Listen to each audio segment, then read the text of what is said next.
가난과 시련은 우리를 성장시키는가? 얼마 전 한 중학교 교사로부터 연락을 받았다. 경계선진흥 연구와 관련하여 협조를 요청한 적이 있었는데 이에 응해준 것이다. 다만 학교 측의 요청이 조금 흥미로웠다.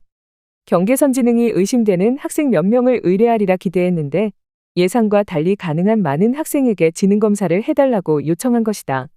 이유가 더 의아했다.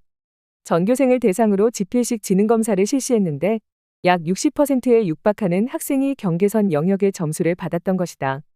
아마도 학생들의 기초학력 부진에 고심하던 교사들이 지능검사 결과에 당황하여 전교생 안 된다면 한 학년 전체를 대상으로 추가 지능검사를 해보고 싶었던 것이다. 같은 도시일지라도 지역에 따라 학교 간 학업 성취 혹은 기초학력의 차이는 클 수 있지만 그 중학교의 기초학력 부진은 교사들에게 매우 심각한 것이었다. 그러나 그 의뢰는 결국 실현되지 않았다. 사전 동의를 얻기 위해 학부모에게 연락을 시도했지만 연락이 잘 닿지 않았기 때문이다.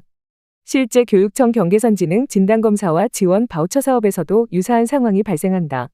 기초학력 부진과 경계선진흥 의심 학생을 대상으로 심리검사를 무상 지원하려 하지만 학부모들의 협조를 얻지 못해 무산되곤 한다. 부모들과 연락이 닿지 않거나 학부모들이 짬을 내어 자녀들을 검사 실시기관으로 데려오지 못하기 때문이다. 해당 학부모들의 사회경제적 어려움을 우회적으로 엿보게 되는 것이다. 여기에서 질문을 하나 던져본다. 기초학력 혹은 지능은 정말 부유한 지역과 가난한 지역에 따라 달라지는가? 지능과 사회경제적 수준 간의 관계에 관한 연구는 수없이 진행되었다. 딱 부러지게 결론을 내릴 수는 없지만 낮은 사회경제적 지위 아동의 평균 IQ가 만 2세경의 높은 사회경제적 지위 아동과 비교하여 약 6점 정도 낮고 이러한 점수차가 만 16세에 이르면 3배로 증가한다는 연구 결과는 무시하기 어렵다. 더욱이 최근 한경계선진흥 연구팀이 발표한 연구 결과는 매우 의미심장하다. 32명의 경계선진흥 아동과 14명의 통제집단 아동이 참여한 연구에서 경계선진흥 아동은 통제집단에 비해 환경적 스트레스에 현저하게 더 많이 노출된 것으로 드러났다. 이는 경계선진흥의 주요 원인 중에 하나가 낮은 사회경제적 지위로 인한 환경적 스트레스라는 점을 재확인시켜준다. 더욱이 중요한 점은 환경적 스트레스가 두뇌 성장의 궤적을 바꾼다는 것이다. 두뇌의 여러 영역에서 비정상적 발달이 관찰되었지만 연구팀은 변형계의 이상성에 주목하였다.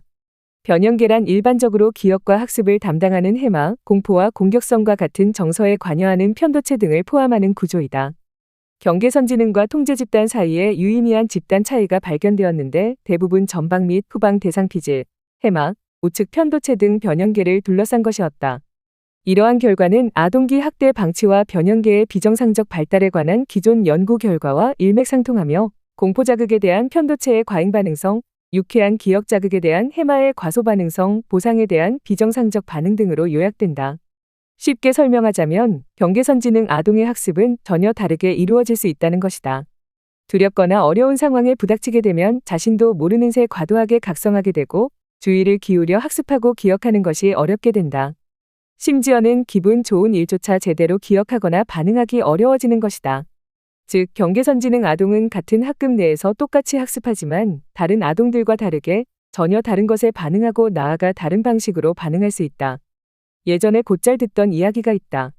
시련 없이는 성장할 수 없고 고난을 겪어야만 성장한다고 말이다. 일부에게는 사실일 수도 있다. 곤경을 이겨내기 위한 노력 속에서 비약적인 성장을 이루기도 한다. 그러나 이 공식이 모두에게 적용되지는 않는다. 낮은 사회경제적 지위 그리고 공공함으로 인한 환경적 스트레스는 통계적으로 지능을 덜 발달하게 하고 경계선진흥과 같은 제한된 지적 능력의 원인이 되기도 한다. 가난과 시련은 두뇌 발달에도 영향을 미쳐 삶 전체와 삶을 영유하는 방식의 변화를 미칠 수도 있다. 며칠 전 어느 작은 가게에서 국수를 주문한 적이 있다. 마침 손님이 없었는지 가게 주인은 보수우파 뉴스를 열심히 시청 중이었다. 뉴스는 수많은 태극기와 성조기가 펄럭이는 3.1절 광화문 국민대회의 열기를 전하고 탄핵반대 애국운동이 3.1 만세운동과 4.19 혁명의 정신을 이어받았다고 보도하고 있었다. 계엄령은 조금 아쉬운 것이었다는 어느 한국사 전문가의 멘트가 끝나자 뉴스는 한 트로트 경연 프로그램 가수들의 노래를 부분 발췌하여 틀어주면서 외롭게 벼랑에 몰려 홀로 투쟁하는 현 대통령의 고통과 시련에 대한 애석함을 우회적으로 보도하기도 했다. 사실 궁금하다. 어떻게 이렇게 많은 이들이 탄핵 반대에 나설 수 있는지. 반헌법적인 계엄 선포를 어떻게 3.1운동과 4.19 혁명에 뒤이었다고 평가할 수 있는지 말이다. 그런데 잘 생각해보면 이렇게 비합리적으로 보이는 군중 집회가 역사적으로 아예 없었던 것은 아닌 것 같다. 정치 선진국이라 막연히 접어주고 보던 미국에서조차 의회에 폭력적 난입을 선동했던 이가 당당히 국민투표로 대통령에 재선되는 것을 보면 굳이 히틀러 같은 고래적 예를 들 것도 없을 것 같다. 성장의 원동력이 되기도 하겠지만 가난과 고난, 시련은 도약을 위한 자극보다는 두려운 자극의 입력과 해석의 비정상성으로 이어질 수도 있는 것 같다. 국수를 기다리고 먹는 동안 계속 분통이 터졌는데 가장 속상했던 것은 애국운동 집회라는 곳에 성조기가 펄럭이는 아이러니도 아니고 계엄령 선포가 조금 아쉬운 실책이라고 넘어가는 재치 있는 입담도 아니었다. 그 뉴스의 애청자인 국수집 주인이 말아주던 국수가 너무도 기가 막히게 맛있었다는 점이었다. 푸짐한 국수와 고명, 조미료 맛이 나지 않는 정직한 국물 그리고 먹기 미안할 만큼 낮은 가격. 치솟는 물가와 개업과 폐업을 반복하는 작은 가게들의 위기 속에서 뚝심 있게 정직한 국수를 말아주는 사람들의 가난과 시련, 고통 그리고 진심. 그런데 이렇듯 아픈 진심이 어떻게 저렇게 생각할수록 더욱 분노가 치밀었다. 이런 이들의 진심과 분노를 헐값에 쓸 수 있는 연료인 양 소비하고 이들에게 어처구니 없고 허망한 망상적 횃불을 지피는 무책임하고 파렴치한 보수우파의 언론과 선동가에게 말이다. 가난과 시련은 분명 누구에게나 아픈 고통이다.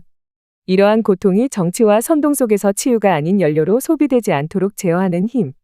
그 힘을 가질 수 있다면 가난과 시련은 우리를 성장시킬 수도 있지 않을까? 더 칼럼니스트